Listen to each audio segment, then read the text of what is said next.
Pemirsa, pelaporan kasus dugaan korupsi di Lembaga Pembiayaan Ekspor Indonesia atau LPEI yang dilakukan Menteri Keuangan Sri Mulyani ke Kejaksaan Agung memunculkan perdebatan publik atas siapa yang pantas menanganinya.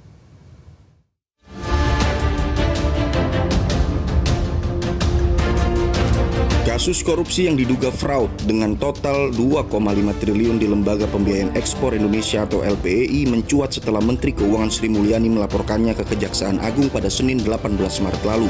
Sehari kemudian, Komisi Pemberantasan Korupsi atau KPK memulai duluan penyidikan kasus. Wakil Ketua KPK Alexander Marwata menjelaskan alasan lembaganya melakukan penyidikan di kasus yang serupa. Ini menyangkut penanganan perkara LPEI ini. Tentu nanti ke depannya pasti kami akan melakukan koordinasi dengan pihak Kejaksaan Agung yang juga menerima laporan dari Menteri Keuangan.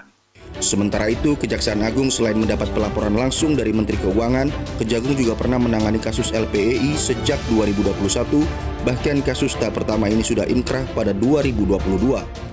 Ya, saya katakan tahap pertama adalah 2,5 triliun. Nanti ada tahap keduanya. Sampai saat ini masih dalam pemeriksaan. Ada beberapa PT, ada 6 perusahaan. Itu sebesar 3 triliun. Kepala Pusat Penerangan Hukum Kejaksaan Agung Ketut Sumedana mengisyaratkan pihaknya juga bakal meminta KPK agar menyampaikan lebih jauh dan mendetail tentang perkara yang ditanganinya sehingga tidak akan ada tumpang tindih.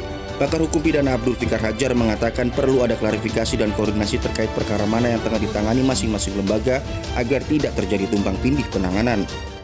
Untuk menghindari kekacauan penanganan, ya lebih baik satu diklarifikasi. Kedua, kalau aspek pidana kreditur tertentu sudah ditangani oleh KPK, maka Jaksa Agung bisa mengambil aspek perdata dan tunnya. Kan debitur tidak hanya 1, 2, 3 gitu ya, ada banyak. Nah, Jaksa Agung bisa juga menangani perkara-perkara yang tidak ditangani oleh KPK. Abdul Fikar Hajar juga menilai penanganan kasus dugaan korupsi di LPEI lebih baik ditangani Kejaksaan Agung karena dengan kelengkapan kelembagaan yang memiliki unsur Jaksa Agung Muda bidang perdata dan tata usaha negara atau Jamdatun, maka tak hanya pidana, melainkan soal perdata dan ganti rugi dalam kasus LPEI bisa dimaksimalkan oleh Kejaksaan. Mereka kan hanya dari sudut korupsinya.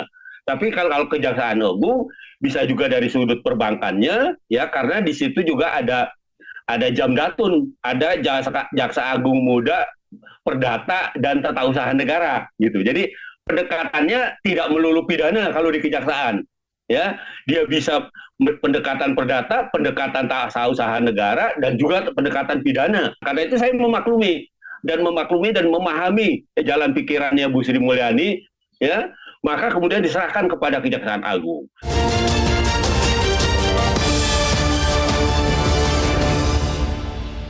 Jelajahi cara baru mendapatkan informasi. Download Metro TV Extend sekarang.